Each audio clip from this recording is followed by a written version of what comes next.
ती हत्तींची औषध निर्माण महामंडळाच्या नावावर नाही. प्रोडक्शन मात्र पंचाहत्तरच्या पासून हे हातीचे रिसर्च करतात. आणि आता जमिनी इंग्रज असल्यामुळं काही पहिला मधला आम्ही अबंडंट केलं, तिथल्या ट्रॅक्टर केलं, हे केलं. कुणाला बांधता येणार नाही. हे कॉर्पोरेशन इन्स्टिट्यूटच्या नावाने आहे. दोन भाग सगळ्यांचे पगार गव्हर्नमेंट ऑफ महाराष्ट्र नाही. आमचं जे महामंडळाचं नाही जे कमवा आणि त्याच्यातून बोनस वगैरे तर हे कॉर्पोरेशनने उत्पादन घ्यायचं. याचा शिवाय महाराष्ट्र शासनाच्या तिजोरीतून नाही. इन्स्टिट्यूट जे आहे हाफकिन इन्स्टिट्यूट त्यांचं मात्र सगळं 100 लोकांचं स्टाफ 140 त्यांना किती लोक आहेत सर? सहावा येतं नाही वगैरे. सहावा आम्हाला 7 वगैरे नाही. 4 कोटी रुपये लागतात लाईट पाणी आणि पगार सॅलरी.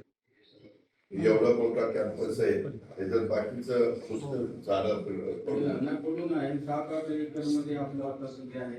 घोड्याची जमीन आहे 800 घोडी आहे. ते कापडाचं जे घोडी तयार करून पातळ सिरम वेगळं करून त्याला लॅबमध्ये आपण ते प्रॉडक्ट थांबतो. जागा रिकामी आहे. आमचा एक काय करायचं पीपीव्ही मॉड्यूलवर आता हे असं एक आम्ही कन्सल्टंट करतोय आम्ही की दुकान जर काढले तर कंपाऊंडिंग पण होईल. हे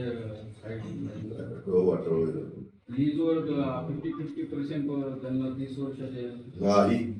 असलं काही इतके दिवस सांभाळेल आपण करू काय करायचं.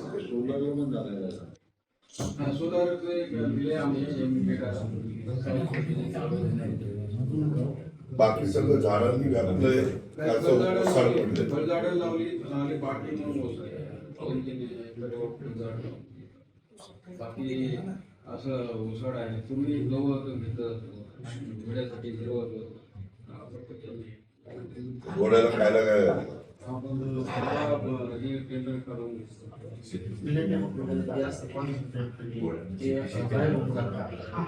एवढं मोठं कॅम्पस असताना आपला आपण काय करायचं. पाणी पण अवेलेबल आहे. तसं काय त्यांनी STP लावलेले आहेत. ते STP ना बाहेर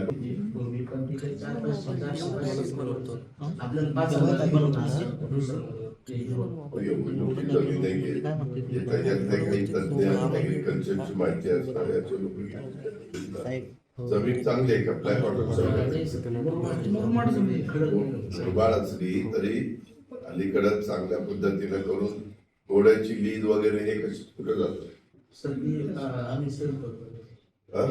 नर्सरी वगैरे असतात ना ते घेऊन मग आपण आपल्याकडे खत असताना दुसऱ्याची धमकीशाला करता इतके वर्षात तेच कर. माझी खरंच चूक झाली. मी इतक्या दिवसात कधी इथं येऊ शकलो नाही. याने काल मला सांगितल्यानंतर मी म्हटलं चला मी आज 6लाच येतो. इथं 7 ते 7ला हळदीकडे जायचंय. तर आपण मी तुम्हाला मदत आपण चांगलं काही त्याच्यामध्ये करू. पण इथं कमर्शियल लेवल काही करायचं नाही. पीपी करायचं नाही. आम्हाला अतिशय वाईट अनुभव आहे. हे येतात कुणीतरी आतमध्ये शिरले की गाळे मग मागं अतिक्रमण वगैरे ते सगळं सुरू होतं. हे माझी गाडीतली पाण्याची बाटली अरे चहा घ्यायला ज्यांना ठेवलं त्यांना विचार का नसेल घ्यायचं तर बाहेरच्या मध्ये महामंडळाचे 18 पर्यंत करोड मध्ये जेवढे प्रॉफिट मध्ये होते 13-14 ला ते पण कोटी